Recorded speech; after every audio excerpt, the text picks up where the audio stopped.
Rydym yn buddsoddi cymaint o ymdrech adeg y Nadolig i geisio prynu anrhygion gorau.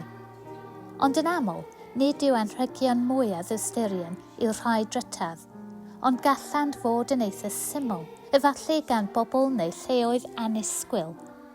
Mae hyn yn adleisio rhywbeth o digelwch yng nghanol y Nadolig sy'n sôn am Dduw yn dewis cael ei eni yn ein plith mewn tlodi.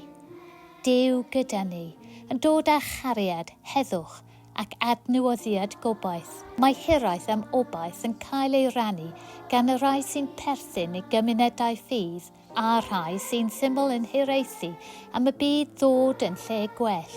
Mae heiriau a wynebwn yn rhoi llawer o achos i afni. Mae rhyfel yn parhau i fwgwth a rhannu a mae gobeithion am heddwch parhaol yn teimlo'n fregus. Ni allwn wadu difrod a achoswyd gennym i'r amgylchedd mwyach ac yn ein byd cysylltiedig, mae anghenion y tlawd a'r agored i newid yn bresennol ar y ffonau yn ein pochedi drwy dydd. Nid yw'r eglwys yn imiwn rhag trafferthion chwaith. Mae gwrthdaro, rhaniad, methiant ac anghawster yn ein hamgylchenni ni i gyd. Ac eto, i mewn i hyn, mae Nadolig yn disgleirio rhodd o obaith mawr, un a ddangoswyr gan y garol hon a ganwyd mor hyfryd gan blant o'n hysgobaeth. Dwedir bod y garol dawel nos wedi ysgrifennu fel ateb Nadoligaidd munud olaf i eglwys ag organ wedi torri. Mae ei chordiau syml yn hawdd am offerynnau eraill neu i perfformio a capella.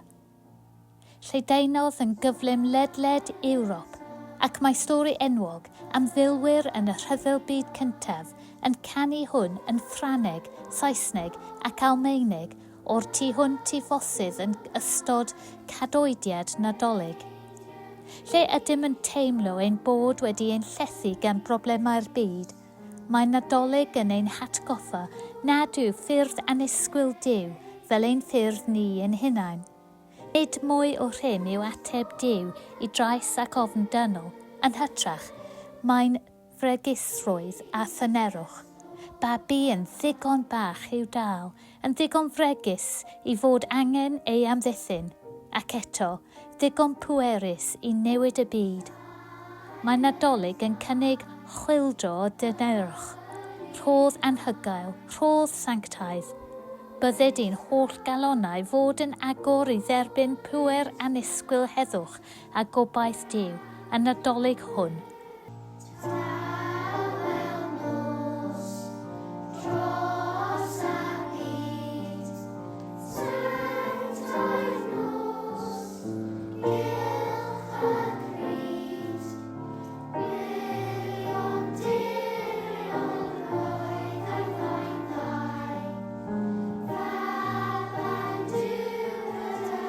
Merry Christmas, Nadolig llawen.